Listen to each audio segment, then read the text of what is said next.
നമസ്കാരം പ്രിയ സുഹൃത്തുക്കളെ. ഇനി ഞാൻ പറയാൻ പോകുന്നത് വളരെയധികം പ്രാധാന്യമുണ്ട് നമ്മുടെ ജീവിതത്തിൽ. ഇത് എന്തുകൊണ്ടെന്ന് വെച്ചാൽ, നാളെ ഞായറും പ്രദോഷവും വരുന്ന ഒരു പുണ്യദിനമാണ്. ഈ സമയം, പ്രദോഷ സമയം, അതായത് വൈകുന്നേരം പ്രദോഷ സമയത്ത് പോയി നിങ്ങളുടെ അടുത്തുള്ള ശിവക്ഷേത്രത്തിൽ പോയി ശിവഭഗവാനെ പൂർണ്ണമായ വിശ്വാസത്തോടെയും നിഷ്കളങ്കമായ ഭക്തിയോടെയും ഭഗവാനെ ആരാധിച്ചാൽ നമ്മുടെ ഏതൊരാഗ്രഹവും ഭഗവാൻ നിറവേറ്റി തരും. അതിന് ഏറ്റവും പുണ്യവത്തായൊരു സമയമാണ് പ്രദോഷം. അപ്പോൾ പ്രദോഷത്തെക്കുറിച്ച് നിങ്ങൾ വീഡിയോകളൊക്കെ കേട്ടിട്ടുണ്ടാവാം. എന്നാൽ ഈ കുറച്ച് കാര്യങ്ങൾ ഇതിനെക്കുറിച്ച് ഞാൻ പറയുകയാണ്. അതോടൊപ്പം തന്നെ പ്രദോഷ സമയത്ത് നിങ്ങൾ ജപിക്കേണ്ട ഒരു സ്തോത്രത്തെയും ഒരു ഗായത്രി മന്ത്രത്തെയും കുറിച്ച് ഞാൻ പറയുന്നുണ്ട്. അത് അവസാനം പറഞ്ഞുതരാം. അപ്പോൾ എന്താണ് പ്രദോഷം, എന്തുകൊണ്ടാണ് ഈ സമയം ഇത്രയും വിശേഷപ്പെട്ടത്, ശിവഭക്തർ ഒരിക്കലും നഷ്ടപ്പെടുത്തരുത് എന്തുകൊണ്ടാണ് അതിനെക്കുറിച്ചാണ് ഞാൻ പറയുന്നത്. ശിവഭക്തർ ഏറ്റവും കൂടുതൽ കാത്തിരിക്കുന്ന ഒരു പ്രധാനപ്പെട്ട ദിവസങ്ങളിലൊന്നാണ് പ്രദോഷം. എന്നാൽ പ്രദോഷം എന്താണ്, എന്തുകൊണ്ടാണ് ഈ സമയത്ത് ശിവാരാധനയ്ക്ക് ഇത്രയേറെ പ്രാധാന്യം നൽകുന്നത്, പ്രദോഷ സമയത്ത് എന്തൊക്കെ ചെയ്യണം, എന്തൊക്കെ ഒഴിവാക്കണം, ഇന്ന് അതിനെക്കുറിച്ചുള്ള ഒരു ചെറിയൊരു വിവരണമാണ് ഞാൻ പറഞ്ഞു തരുന്നത്. പ്രദോഷം എന്ന വാക്കിൻ്റെ അർത്ഥം എന്ന് പറഞ്ഞാൽ സന്ധ്യാസമയം എന്നാണ്. ഓരോ ചന്ദ്രമാസത്തിലും ശുക്ലപക്ഷത്തിലും കൃഷ്ണപക്ഷത്തിലും വരുന്ന ത്രയോദശി തിഥിയുടെ സന്ധ്യാസമയമാണ് പ്രദോഷകാലം. ഈ സമയത്ത് ഭഗവാൻ ശിവനെ ആരാധിക്കുന്നത് അതീവ പുണ്യകരമാണെന്നാണ് ഹിന്ദു ആചാരങ്ങളിലും പുരാണങ്ങളിലും വിവരിക്കുന്നത്. പുരാണങ്ങളിൽ പറയുന്നതനുസരിച്ച് ദേവർമാർക്ക് കഷ്ടതകൾ, ദുരിതങ്ങൾ നേരിട്ടപ്പോൾ അവർ പരമശിവനെ ശരണം പ്രാപിക്കുകയും പ്രദോഷ സമയത്ത് ഭക്തിപൂർവ്വം ആരാധിക്കുകയും വ്രതം നോക്കുകയും ചെയ്തു. അവരുടെ പ്രാർത്ഥനയിൽ പ്രസന്നനായ ശിവഭഗവാൻ അവർക്ക് അനുഗ്രഹം നൽകി, എല്ലാവിധ ആശീർവാദവും അവർക്ക് നൽകി.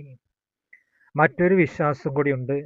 ഈ സമയത്ത് ഭഗവാന്റെ വാഹനമായ നന്ദീശ്വരൻ ശിവപെരുമാളുടെ സന്നിധിയിൽ ഭക്തരുടെ പ്രാർത്ഥനകൾ സമർപ്പിക്കുന്നു എന്നതാണ് മറ്റൊരു വിശ്വാസം. അതുകൊണ്ടാണ് ശിവക്ഷേത്രങ്ങളിൽ നമ്മൾ കാണാറുണ്ട്, നന്ദിയുടെ ചെവിയിൽ പോയി ചിലർ എന്തൊക്കെയോ പ്രാർത്ഥിക്കുന്നതൊക്കെ. അത് എന്ന് വെച്ചാൽ ഇതാണ്, നന്ദിദേവൻ ശിവപെരുമാളിലൊക്കെ സന്നിധി നമ്മുടെ പ്രാർത്ഥനകൾ എത്തിക്കുന്നു എന്ന വിശ്വാസമാണ് ഇതിലൂടെ. അപ്പോൾ ഈ പ്രദോഷ ദിവസം നിങ്ങൾ കഴിയുന്നതും ഇതുപോലെ ചെയ്യുക. പ്രദോഷ ദിവസം കഴിയുമ്പോൾ പരമാവധി ലഘു ഭക്ഷണമോ ഉപവാസമോ അനുഷ്ഠിക്കുന്നത് ഏറ്റവും നല്ലതാണ്. വൈകുന്നേരം ശിവക്ഷേത്രത്തിൽ പോയി ദർശനം നടത്തണം. അഭിഷേകം ജലധാരയോ നടത്തുക. പിന്നെ നമ്മുടെ കൂവളത്തിൻ്റെ ഇല ഭഗവാന് സമർപ്പിച്ച് അവിടെ ഇരുന്ന് 108 ഒരു തവണ ഓം നമഃശിവായ മന്ത്രഭക്തിയോടെ നിഷ്കളങ്കമായ ഭക്തിയോടെ മാത്രം ജപിച്ചാൽ മതി. ഭഗവാന്റെ അനുഗ്രഹം നമുക്ക് ലഭിക്കും. പിന്നെ നിങ്ങൾക്ക് ഇഷ്ടമുണ്ടെങ്കിൽ ഞാൻ ഈ പറയാൻ പോകുന്ന ദാരിദ്ര്യദഹന ശിവസ്തോത്രം, വിശ്വേശ്വരായ നരകർണവതരണായ എന്ന് തുടങ്ങുന്ന ദാരിദ്ര്യദഹന ശിവസ്തോത്രം വസിഷ്ഠ മഹർഷി രചിച്ചിട്ടുള്ളതാണ്. ഈ ദാരിദ്ര്യദഹന ശിവസ്തോത്രം നിങ്ങൾ ജപിക്കണം. ഇതിൽ നമ്മുടെ എല്ലാവിധ ദാരിദ്ര്യം മാറി സമ്പത്തുണ്ടാകാനും രോഗനിവാരണത്തിനും പുത്രപൗത്രാദി വർദ്ധനത്തിനും ഏറ്റവും അത്യുത്തമമാണ് ദാരിദ്ര്യദഹന ശിവസ്തോത്രം. അത് ഈ പ്രദോഷ സമയത്ത് നിങ്ങൾ ഭക്തിപൂർവം ഭഗവാന്റെ തിരുനടയിൽ ചെന്ന് ജപിക്കുകയാണെങ്കിൽ ഭഗവാന്റെ അനുഗ്രഹം നമുക്ക് ജീവിതത്തിൽ പെട്ടെന്ന് ലഭിക്കും. നിങ്ങളുടെ ഏതൊരാഗ്രഹവും നിങ്ങൾക്ക് സൗഹാർദ്ദം സാധിച്ചു തരും. പ്രദോഷ സമയത്ത് ശിവപുരാണം വായിക്കുന്നതും കേൾക്കുന്നതും മൃത്യുഞ്ജയ മന്ത്രം ജപിക്കുന്നതും ഏറ്റവും അത്യുത്തമമാണ്. കഴിയുന്നതും നിങ്ങൾ മൃത്യുഞ്ജയ മന്ത്രം ജപിക്കുക, മൃത്യുഞ്ജയ പുഷ്പാഞ്ജലി നടക്കുക, ഭാഗ്യസൂത്ര പുഷ്പാഞ്ജലി നടത്തുക. ഇതൊക്കെ ഏറ്റവും അത്യുത്തമമാണ്. ഞാൻ ഈ പറയാൻ പോകുന്ന ഗായത്രി മന്ത്രം നിങ്ങൾ ഭഗവാന്റെ തിരുനടയിൽ നിന്ന് 108 ഉരു ജപിക്കണം. ഈ ഗായത്രിക്ക് വളരെയധികം ശക്തിയുണ്ട്. ഇത് പ്രദോഷ സമയത്ത് നിങ്ങൾ ഭഗവാന്റെ തിരുനടയിൽ പോയി നിന്നുകൊണ്ട് മനഃശുദ്ധിയോട് അല്പനേരം ഭഗവാനെ നോക്കി ധ്യാനിച്ച് ആ രൂപം മനസ്സിൽ ധ്യാനിച്ചുകൊണ്ട് ഈ പറയുന്ന ഗായത്രി മന്ത്രം നിങ്ങൾ ജപിച്ചാൽ നിങ്ങൾക്ക് എല്ലാവിധ സൗഭാഗ്യവും സർവീശ്വര്യങ്ങളും ഭഗവാൻ നിങ്ങൾക്ക് ചൊരിഞ്ഞു വരും. ഒരു സംശയമില്ല. പൂർണ്ണമായ വിശ്വാസത്തോടെ നിങ്ങൾ ചെയ്യുക. ഈ പ്രദോഷം തൊട്ട് നിങ്ങൾ ആരംഭിക്കുക. നിങ്ങളുടെ ജീവിതത്തിൽ ഉയർച്ച ഉണ്ടായിക്കൊണ്ടേയിരിക്കും. ഈ ഗായത്രിയാണ് ജപിക്കേണ്ടത്. ഓം തത്പുരുഷായ വിദ്മഹേ മഹാദേവായ ധീമഹി തന്നോ രുദ്ര പ്രചോദയാത്. ഒന്നുകൂടെ പറയാം.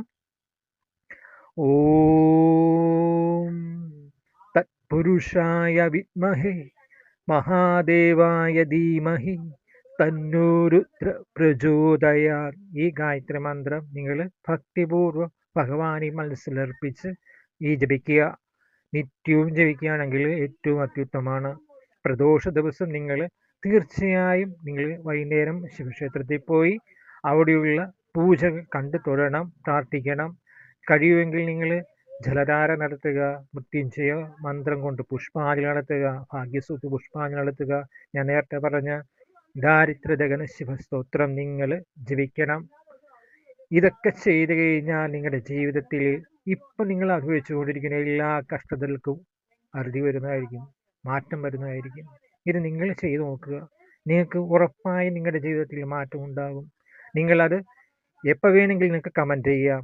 എൻ്റെ യൂട്യൂബ് ചാനലിൽ ഫീഡ്ബാക്ക് ആയാലും എന്തായാലും നിങ്ങൾക്ക് ചെയ്യാം, കമൻറ്റ് ചെയ്യാം. അത് സന്തോഷമേ ഉള്ളൂ. എനിക്ക് എന്തെങ്കിലും പോരായ്മ ഉണ്ടെങ്കിൽ എനിക്ക് അത് പരിഹരിക്കാൻ സാധിക്കും. നിങ്ങളുടെ കമൻറ്റിലൂടെ അറിയിക്കുക. നിങ്ങൾക്ക് എല്ലാവിധ അനുഗ്രഹവും ഭഗവാൻ നിങ്ങൾക്ക് ചൊരിയട്ടെ എന്ന് ആത്മാർത്ഥമായി ഞാൻ പ്രാർത്ഥിക്കുന്നു.